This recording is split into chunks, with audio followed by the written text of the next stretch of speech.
Alright, today's the day I get to install this GTR seat. I finished cleaning it. If you want to check out how I clean the GTR seat, since it is a suede material, I got a vacuum here, a special type of vacuum. I'll put the whole cleaning process towards the end of the video if you want to check that out. But this first part is going to be about installing it into my S14 240SX. It's the same process for an S13, S14, or S15.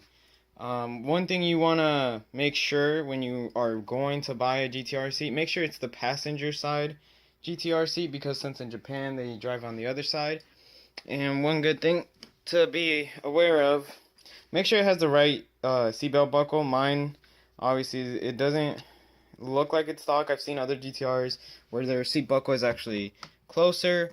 Mine is like all the way up here.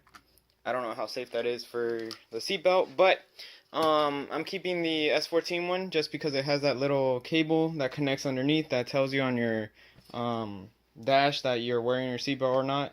So that's the main reason why I don't care about that. But in case you want to be a little bit safer, I don't know how it's going to be on the seat when I sit down. But some things to keep in mind.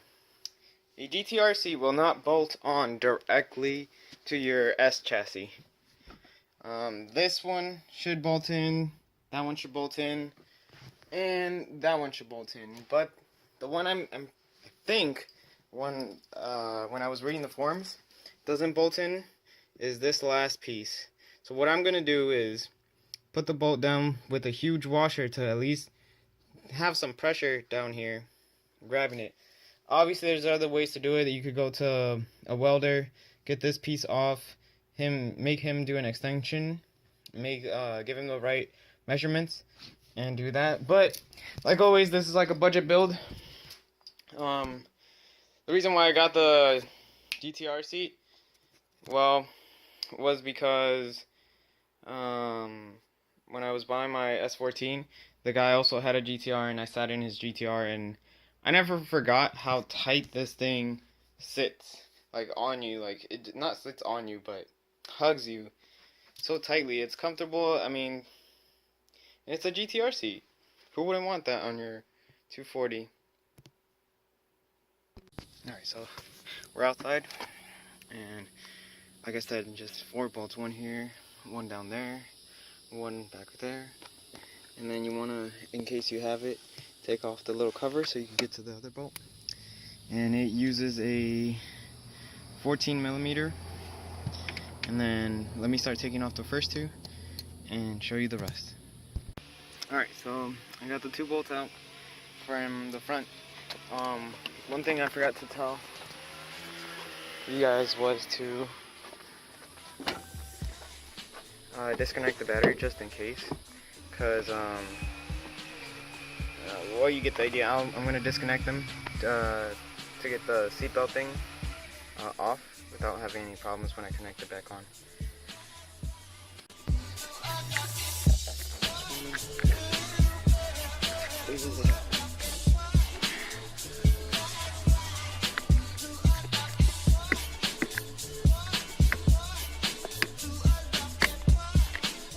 There you go. That right there is the cable I was talking about for the seatbelt buckle. It's attached to the seat. And then let me unplug this and disattach it from that and put it onto the R32. I am gonna vacuum because it's kind of gross in here. Alright, so I just attached it. It had one clip there and another clip there, and it's still kind of high up on it. I mean, kind of very high up on it, but we'll see how it goes onto the actual seat and see if I need to do some adjustments or something. But I mean, some things you could do is cut it and try weld it back on. I don't know. I'm just gonna install it for now. Connect this back. Alright, there it is. It's all clean. First thing I'm gonna focus on when I install the seat is to connect the seatbelt first, and then start doing the same thing. First bolts, the front, that one bolt, and then go to Home Depot or Lowe's or Harbor Freight to get a washer to make it at least touch the back part so it won't wobble.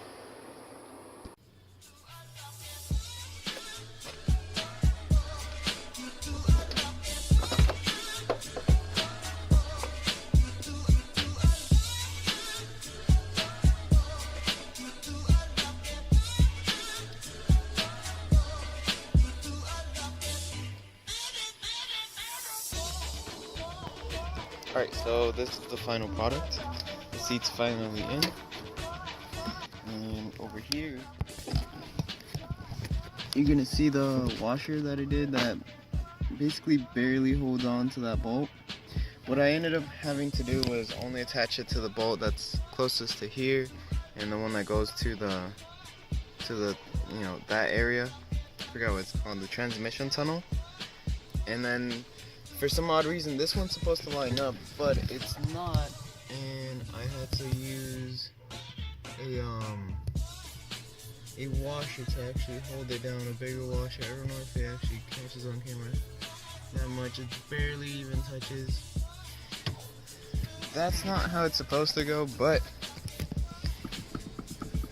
it doesn't move that much. When I'm driving around, it doesn't even make a noise or anything. But I sat in it already, drove in it already, because today's the next day of the whole installation, and I like it.